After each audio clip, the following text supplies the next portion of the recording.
Good morning, good morning, good morning. It is Wednesday, the 19th of July, 2023. You're watching Morning Brew. I hope you can hear me this time. That's embarrassing. Anyway, hello to David W, who's there, popped over from BHM's Morning Soak, whatever that is. Richards is there. We've got City Life, we've got Lucy, we've got Admiral, we've got Sam. We've got Master Templar and Jack. We've got Gary Arnold. We've got loads of people in here. We've got Ben Riddings saying, good morning, all. We've got Darren DeStar saying, I see Nigel Farage is still whining about bank account. Free market, baby. Yes, we'll get into that in a moment, actually, because that's quite interesting. But anyway, so interest rates. God, didn't you want to start the morning talking about interest rates? Interest rates have slowed a little bit. Not much, but a little bit, to 7.9%. Don't get too excited.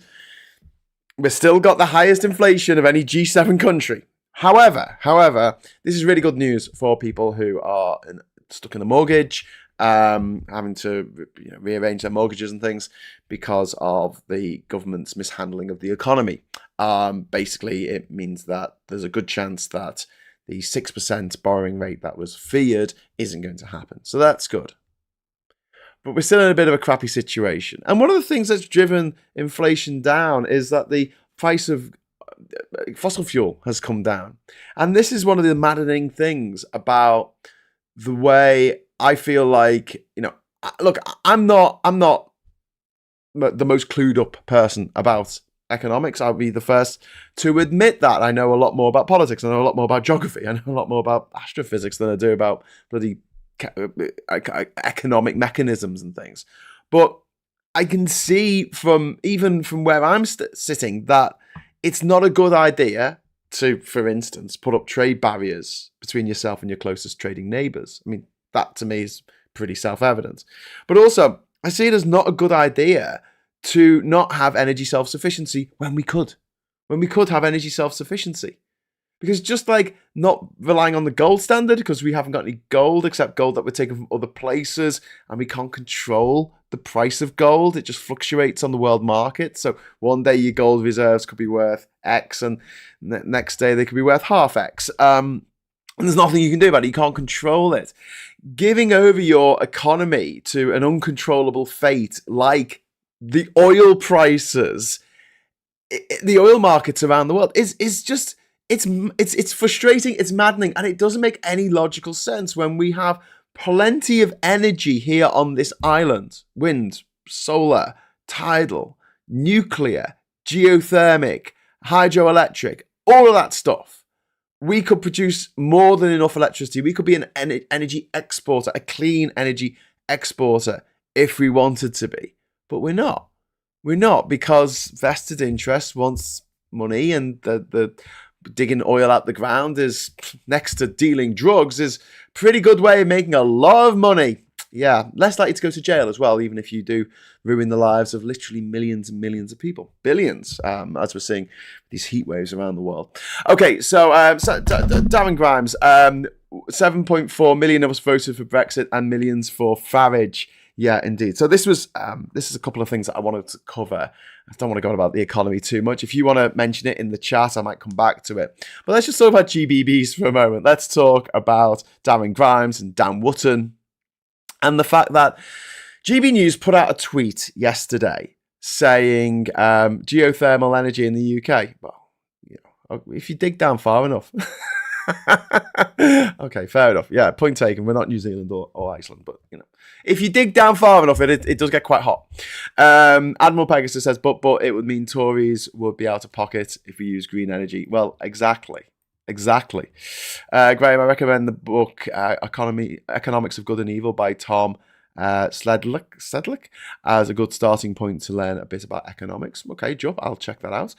Scott saying not being self-sufficient isn't a bad thing. We're not self-sufficient for food either, but that hasn't hurt us too much. Our issue is over-reliance on unstable regimes for our energy. Well, yeah, okay, you make a decent point there saying, well, we haven't been self-sufficient for food for a long time, but we can get food from Europe. We can get food from our own continent, from democracies. Like you say there, a lot of places we get our energy from, our gas, our coal, our oil in particular, are a lot of them are autocracies, dictatorships. theocracies. I mean, it's just, yeah, we don't really want to be popping those places up. Thank you very much, James Wigg, for the £4.99 super chat.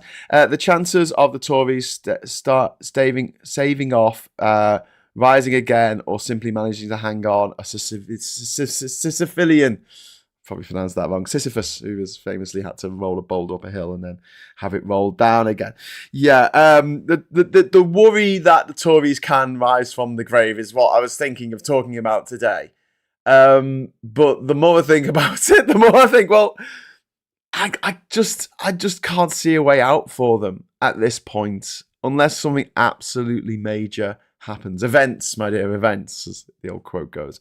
But yeah, it can happen. It can happen. The governments that get in with a landslide majority lose them within 6 months.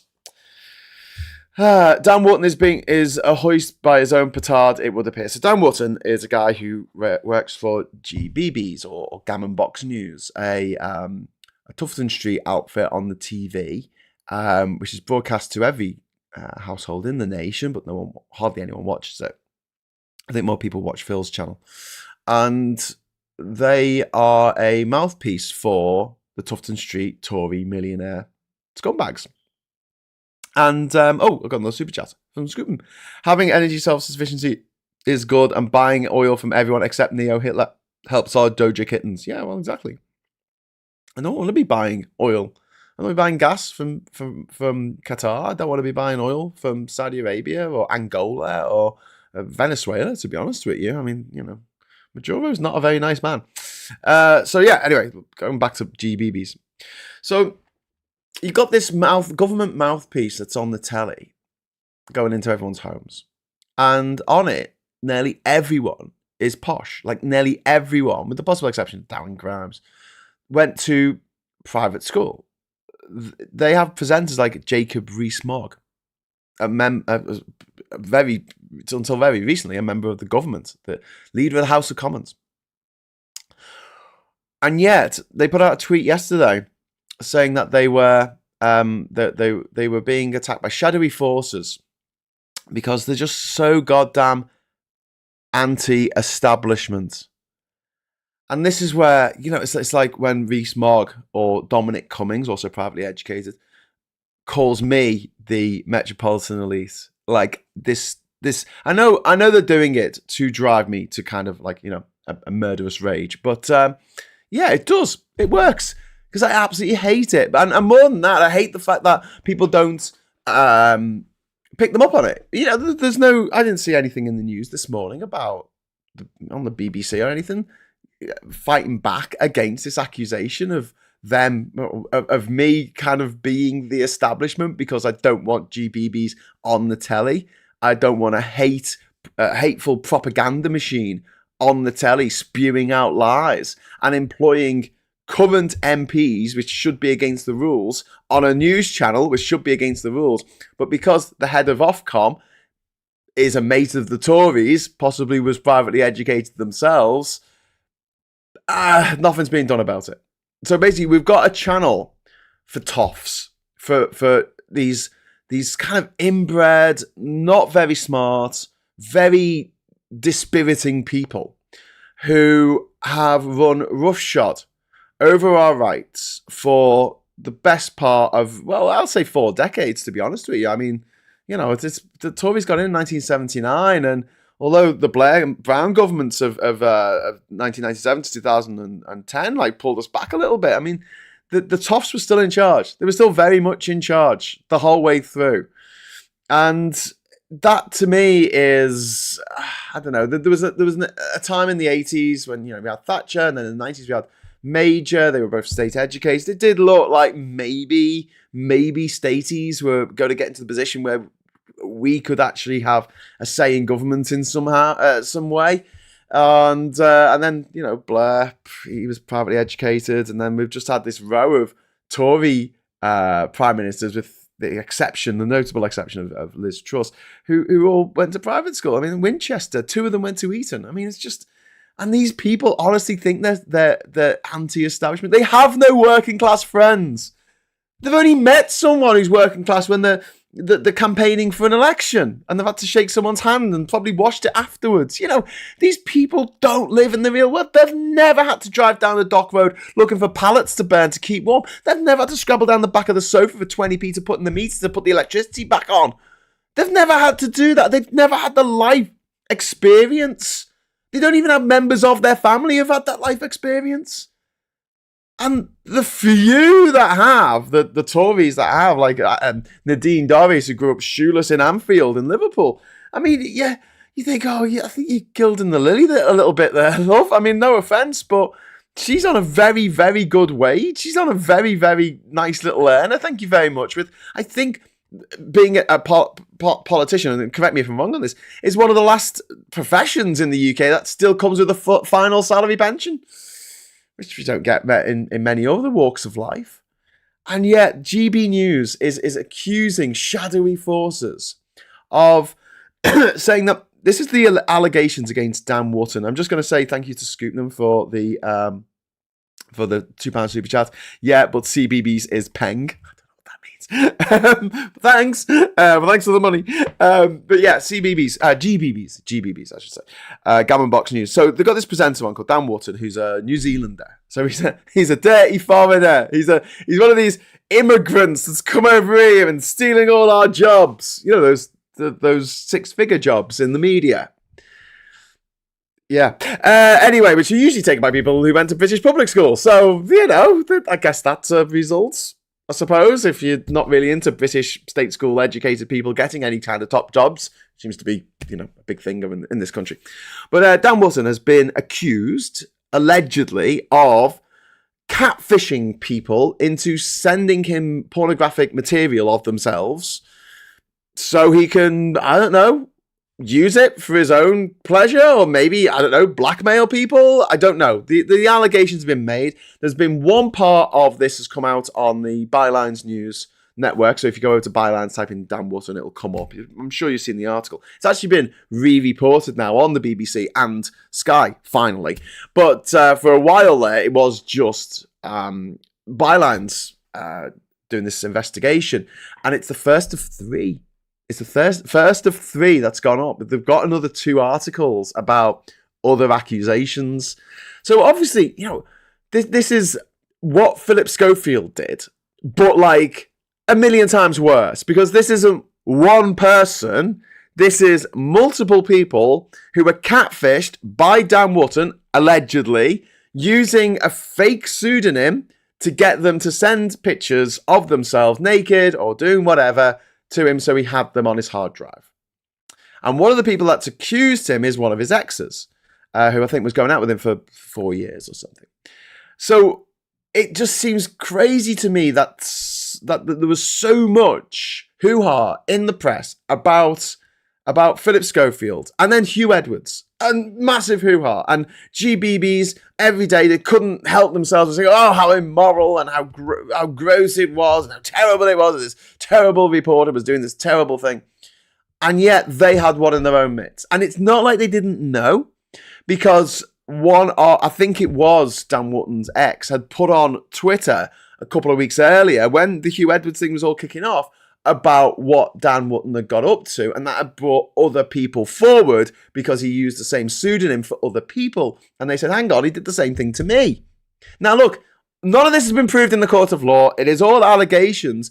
But then Philip Schofield, Hugh Edwards, none of that was proved in the court of law. And yet it was splashed all over the front of the newspapers day after day after day. Should we have a look at today's newspapers?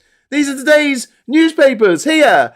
There's nothing about it. There's a lie in the Mail saying the top bank lied over Farage ban. No, if they decided that they didn't want him as a customer and he didn't have enough money, then they were completely within the rights to get rid of him as a customer. In fact, if they just didn't want him as a customer because they thought that he brought the bank into disrepute, they're a private enterprise. Sorry to shout. They're a private enterprise. They can do what the hell they like. You know, it's like complaining that you've been kicked out the local pub. And you're like, well, what did you do? Well, I went in and I had this big spiel that I'd written out about how much of a dick the owner of the pub was. And they're like, okay, so you read it? Yeah, I got about halfway through and then I got thrown out and barred. Got barred for life, I did. And it's not fair. Well, it is, because it's a private enterprise. you don't automatically get given the right to be at this particular bank. But that's what the Daily Mail's covering, along with what Sarah Vine thought of the Barbie film. And then we've got this picture of this small child being carried by a police officer in Greece away from a wildfire, which has appeared on on a few different newspapers, obviously because it's such an arresting image. And the Times is leading with legal fears over gender guidance for schools. So it's trans bloody panic again, trans panic. And then we've got this Farage again, and in the Telegraph. Oh, I lost my bank account.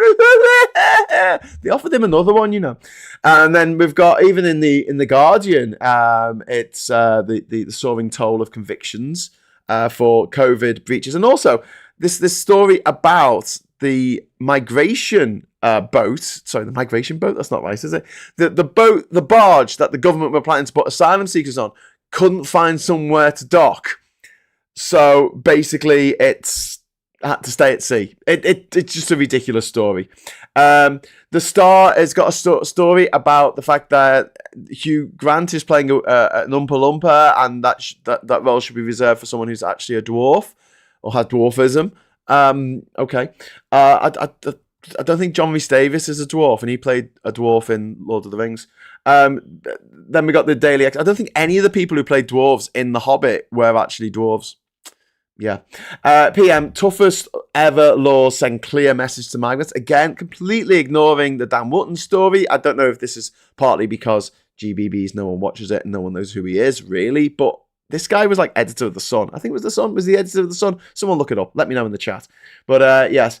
And there's a story in the use of racist language in public documents. Also, again, same picture of the from another angle, same incident of a child being carried away by a police officer, as Greece is on fire with the with the consequences of what we've been doing to the planet for the last 200 years. Mercy for abortion mother is leading in the Metro, and then in the Financial Times it's about Tata Motors poised to unveil plan for flagship battery factory in Somerset, which I'm sure Jacob Rees-Mogg will be making a lot of, but nothing about Dan Wootton that I can see in there. If anyone spotted something, let me know.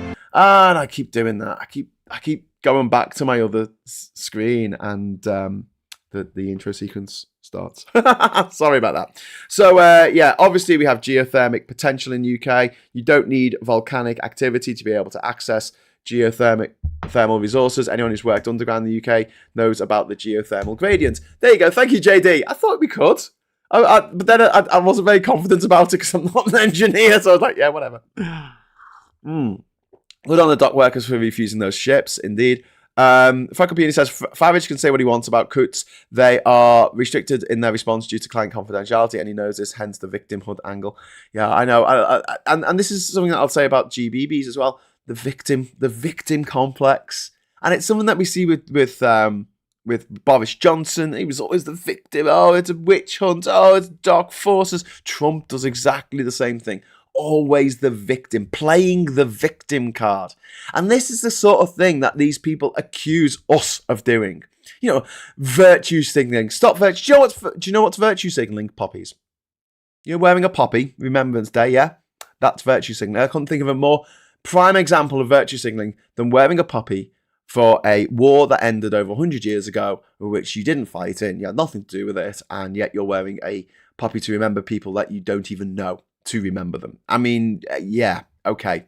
It's virtue signaling. I don't have a problem with it, necessarily. I don't like the fact that you can't go on TV without one. I think that's kind of a little bit fascist, but, whatever. But the fact remains that it is literally virtue signaling. And I know what you are, but what am I? It's just this childish mentality that GBBs, the government, Boris Johnson, Trump, all these absolute shit kickers have this thing of like accuse, and it's straight out of the fascist playbook. It's straight out of the Nazi playbook. Actually, I think it was it Goebbels who said you should accuse your enemy of that which you yourself are guilty, and that's what they do. They do it all the time. And nobody seems to be calling them out about it. No one has, like, on the front page of the newspapers today, GBBs, Gammon Box News, whining about being victims, multi-millionaire victims. These people live in palatial manor houses and they think they're the victims. There's people in this country who are starving. There's people in this country who this winter had the heating off all winter because they couldn't afford the fuel bills. So they just stayed in one room under a duvet.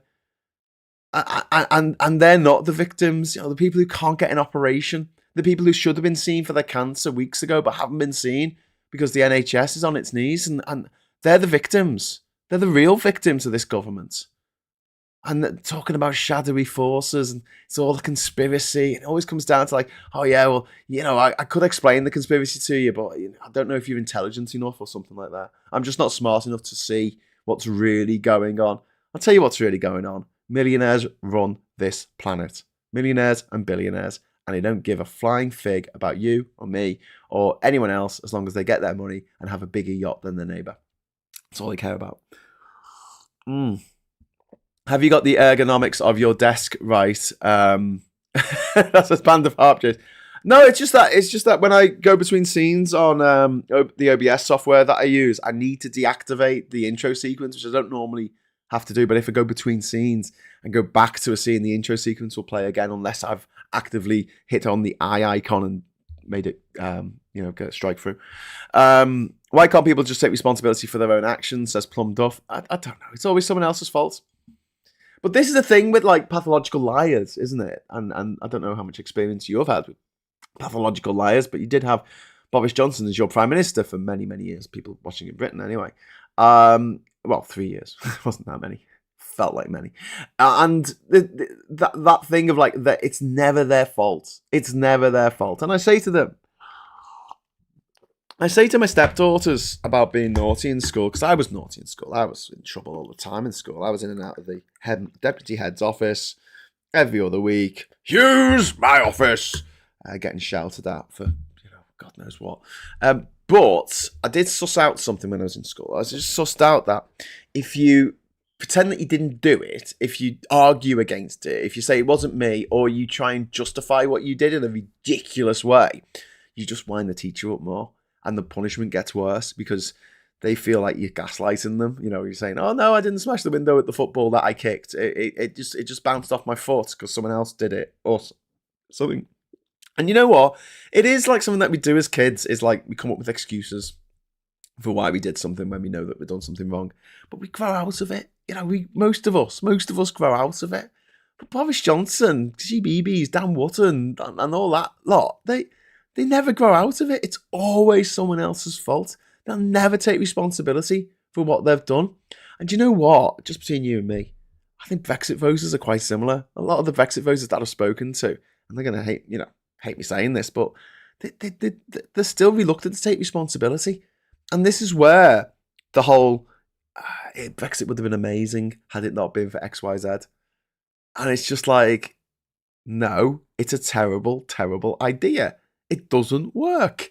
It's like communism or Nazism or any other ism, Brexitism.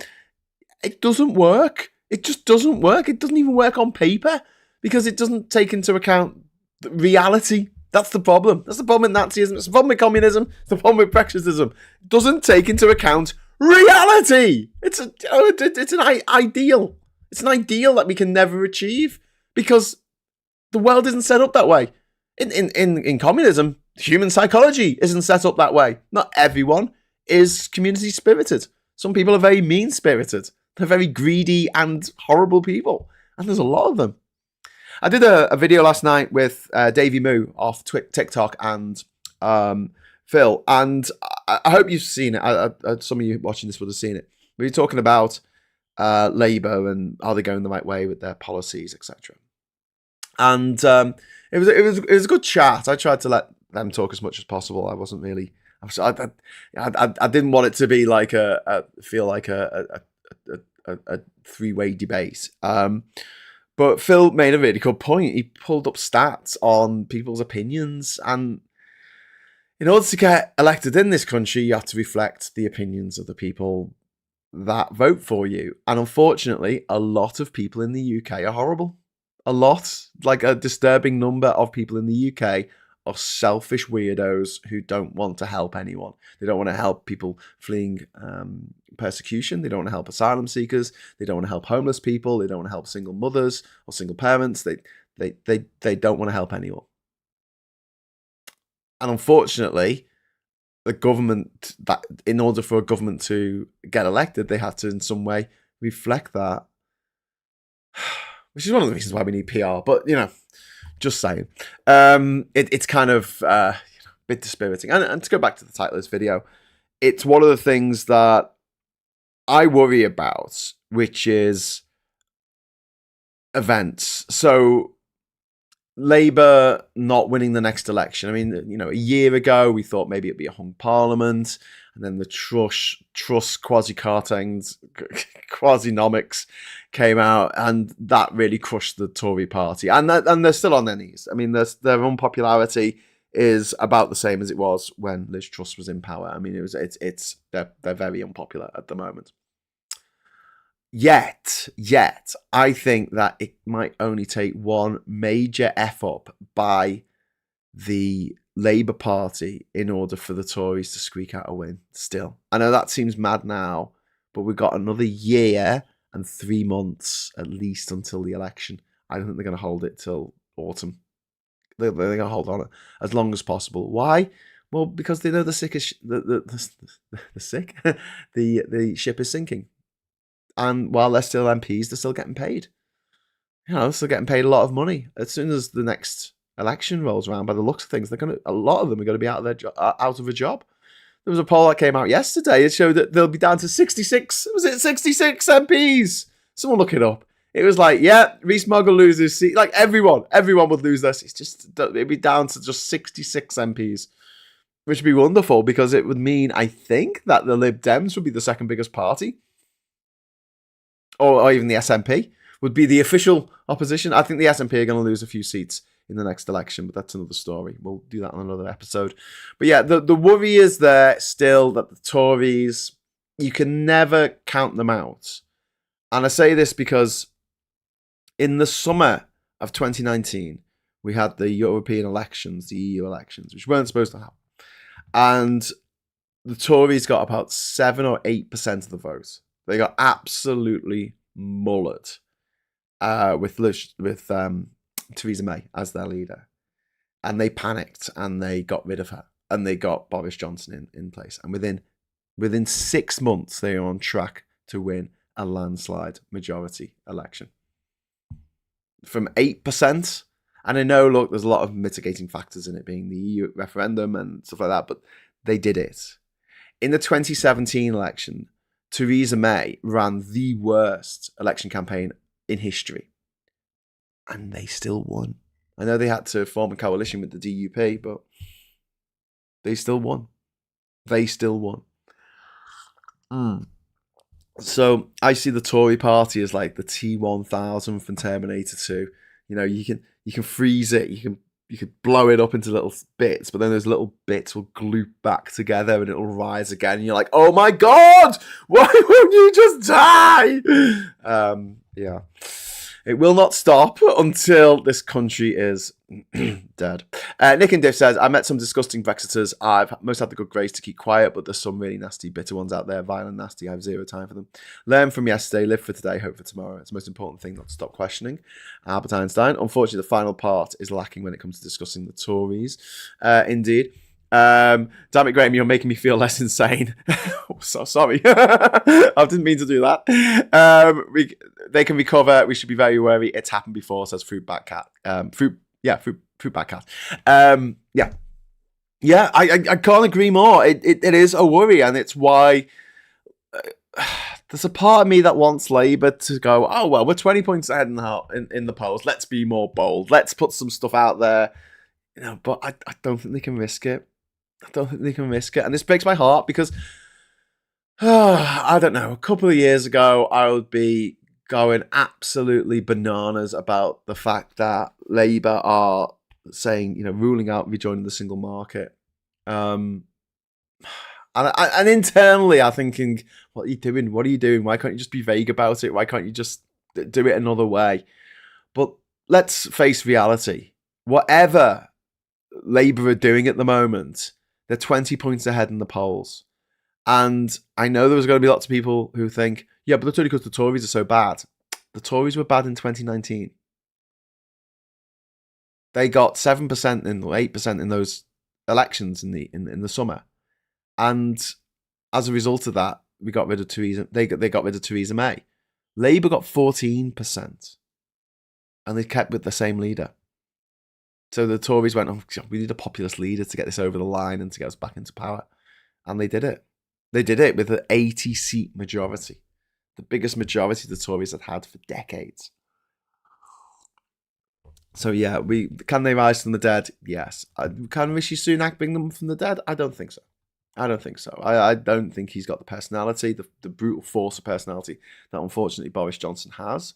He doesn't have that bonhomie that people respond to in a good way, in a good way. No, in a in a way that it's not good, is it? It's what was it? It's painful. But they think that Boris Johnson's someone they'd like to go for a pint with. Nobody wants to go for a pint with Rishi Sunak. So then they can't rely on personality politics like they did last time with Boris Johnson. And they can't rely on personality politics attacking Corbyn like they did in the previous two elections because he's not there anymore. And Starmer he's just, I mean, he seems to me like he is very, very, very middle of the road, but intentionally middle of the road because they know that that's what it takes to get elected. So, yeah, it's a bit rubbish. But as I keep saying, one of the reasons why Phil and I started this channel is that we want to have a conduit with Labour, a forum for discussion with the party, with members of the party. And obviously, look, finances being what they are at the moment, I'm at least I'm restricted to making videos in my own home. But I'm hoping that in the future, maybe if we get some sponsorship or funding in that respect, which would be fantastic. Talking of sponsorship, Plum Duff has just dropped in £10 saying you're a good man, Graham. Oh, thank you very much, Plum Duff. Someone on the chat last night said I was annoying, so thank you. Or was it irritating? I can't remember. But yeah, if we get some decent advertising for this channel, some money coming in, we will be able to go out and do the social things that we want to do. We called it Labour Social for a reason.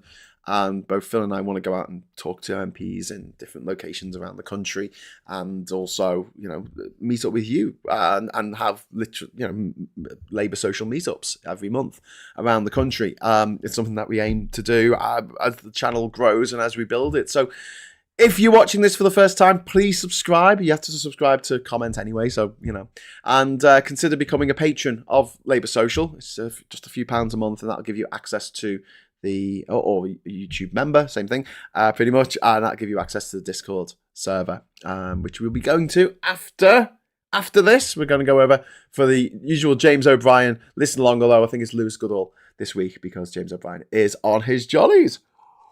Duke says, we leftists are always considering the morality of things, but for some reason they don't consider the morality of letting the Tories stay in power for another 4 years and making everything worse. That's a really good point, Duke. That's a really good point, and one that I wish people would make to Owen Jones more. I want to pint with Sunak, but we know he will chicken out. Says Great British Gamer. Vendetta says I'll go for a pint with him and then assault him. That's a joke. That's a joke, by the way. That's a joke. People do not like Starmer. He's too similar to Tories in interviews. Slippery and evasive is not a good look. I don't think he's slippery. I think that he's quite measured in what he says. Thank you very much, Brian, for €5 super chat there. Wake up earlier, get up earlier, despise Tories longer. Indeed. 1.6 billion given to a company without tender for 5 migrant ships over 2 years. Marina Perkis 1 hour ago. Oh, Jesus Christ. I mean, I might do a video about that now. That is just absolutely bonkers.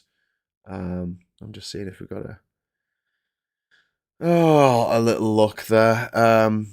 Oh my word, Sean Bailey's been made a lord in the House of Lords. Sean Bailey, who lost the London mayoral campaign,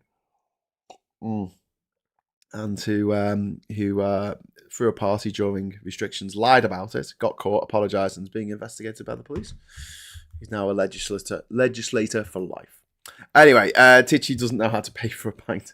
He doesn't have to do anything, does he? He doesn't know how to fill a car with petrol, for God's sake. Anyway, right. Colin doesn't have 20-point lead. The Tories are losing by 20 points.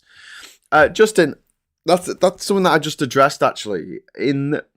When Theresa May was the leader of the Tories, she was very unpopular. And that 2017 election was there for Labour to win. The Tories had ripped themselves apart over the Brexit vote. They were looking very, very weak. She did a very, very lackluster campaign. And yet, Labour still lost. Interviewed afterwards, Corbin said, "Oh, well, I think it was very obvious who won that." And it was like, yeah, the Tories, mate. I know it was they had to team up with the DUP for supplying confidence or whatever it's called, but Labour still lost. It's not good enough just for the Tories to be crap. That Labour need to look electable, and that's what Starmer's managed to do. Anyway, right, so I'm going to head off now. If you want to join us on the Discord server, please do. If you're having trouble getting more access on the Discord server, I might need to change your roles on there. If you're not familiar with Discord, it is a bulletin board, essentially, with a few more bells and whistles, and you can share video and things like that. So if you want to join me on there now, you're very welcome to, and I'll be there until 12 o'clock, when I'll be doing actual Prime Minister's questions for the first time in 3 weeks. There's been the deputies the last 2 weeks, so we're going to have the final Prime Minister's questions of this Parliament is going to be on. It's going to be at 12 o'clock today. So if you'd like to join me for the what do we call it? The commentary for that.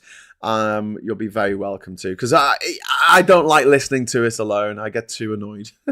But with you joining us in the comments, it seems it's a bit of a valve, you know. It's a bit of like a pressure release that we can actually go, what the hell are they talking about? And fact-checking them in real time is always fun. So thank you very much for watching today, and hopefully I'll see you at 12. If not, Phil is going to be here at 9:30 tomorrow for another morning brew. And until then, I'll say thanks for watching. Hello, good evening, welcome, and goodbye.